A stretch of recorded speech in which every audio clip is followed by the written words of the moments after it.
You and your realtor have successfully negotiated a contract to purchase your next home. Congratulations. Now what? This is the 6th video in my series, Real Estate Fundamentals, Buying Your First Home with Karp Residential. I'm Nancy Karp, and today I'm going to provide you with some pointers on home inspections. The most important thing is this: do not offer to skip the inspection during your negotiation. I know some people are recommending that with the hot market right now, but for a first-time home buyer, this could be a big financial mistake. Even if you're buying as is, or you know the seller, or it's new construction, it is very prudent to have an inspection. Now, there are 3 main objectives of a home inspection. The primary objective is to give you an idea of the overall condition of the home. This includes checking area of the homes that you couldn't or didn't see yet, like inside the crawl space or the attic, or up on the roof, or inside the electrical panel. Another objective is to learn about home maintenance items that may need attention within the first months or years of home ownership so that you can plan for it. For example, you need to know how much life is left on the roof, how old are the appliances, have the gutters been cleaned, has the furnace filter been changed. And lastly, the inspection may uncover health or safety issues. For example, it may turn out that there's mold in the attic, or a gas leak, or a leak in the roof, and these need to be addressed pretty quickly. Now, while the inspection covers the main systems in the house, including the plumbing, major appliances, electrical, heating, air conditioning, windows, and a whole bunch more, there are some optional extra cost inspection items. One of the most common add-ons is a radon test. My next video, I'm going to be talking in detail about radon and radon testing, so I'm not going to talk about that in detail now. Other add-ons may include having a camera inspection of the sewer line from the house to the street. Not all inspectors offer this extra cost option, so if you want this, you may need to hire a plumber for it. Similarly, your inspector will visually inspect the fireplace box and chimney, assuming there is a fireplace, and they'll make sure the flue is working properly. But if you want to see the condition of the chimney all the way from the bottom to the top, you might need to hire somebody to do a camera inspection of the chimney.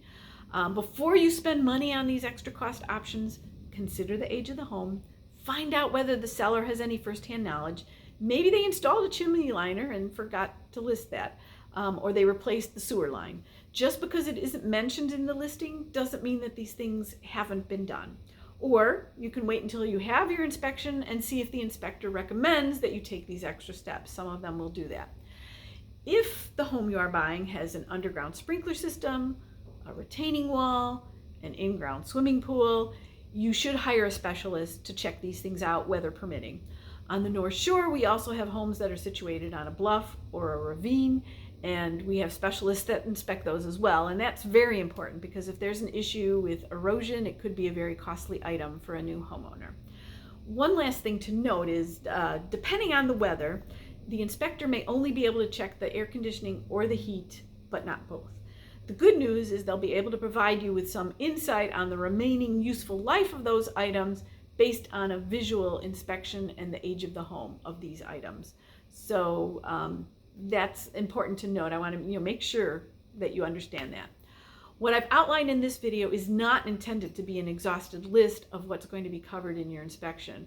Be sure to talk to your realtor about what add-ons, if any, might be necessary. Your realtor should also be familiar with local considerations like the bluffs and ravines I mentioned. During your inspection, your inspector will point out anything they believe is a major health or safety issue or an expensive issue that needs to be addressed quickly. After the inspection, however, you're going to get a detailed report that has tons more information, including photos of things that are not perfect. This can be overwhelming. Stay calm.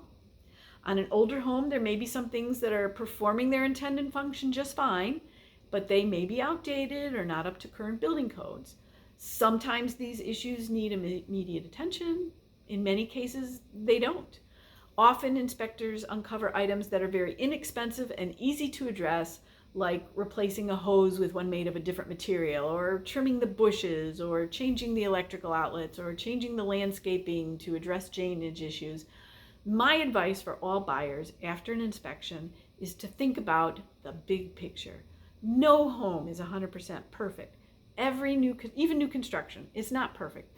Plus, the building codes change over time. So after your inspection, you need to focus on the big ticket items and health and safety issues.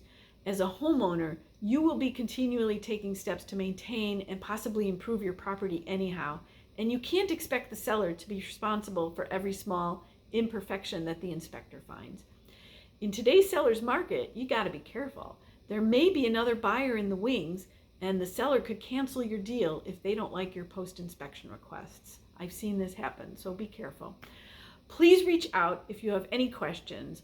Our next video in this series is going to cover radon testing, as I mentioned, and we'll also be talking about attorney review. This is Nancy Karp with @Properties and the Karp Residential Real Estate Team. Thank you so much for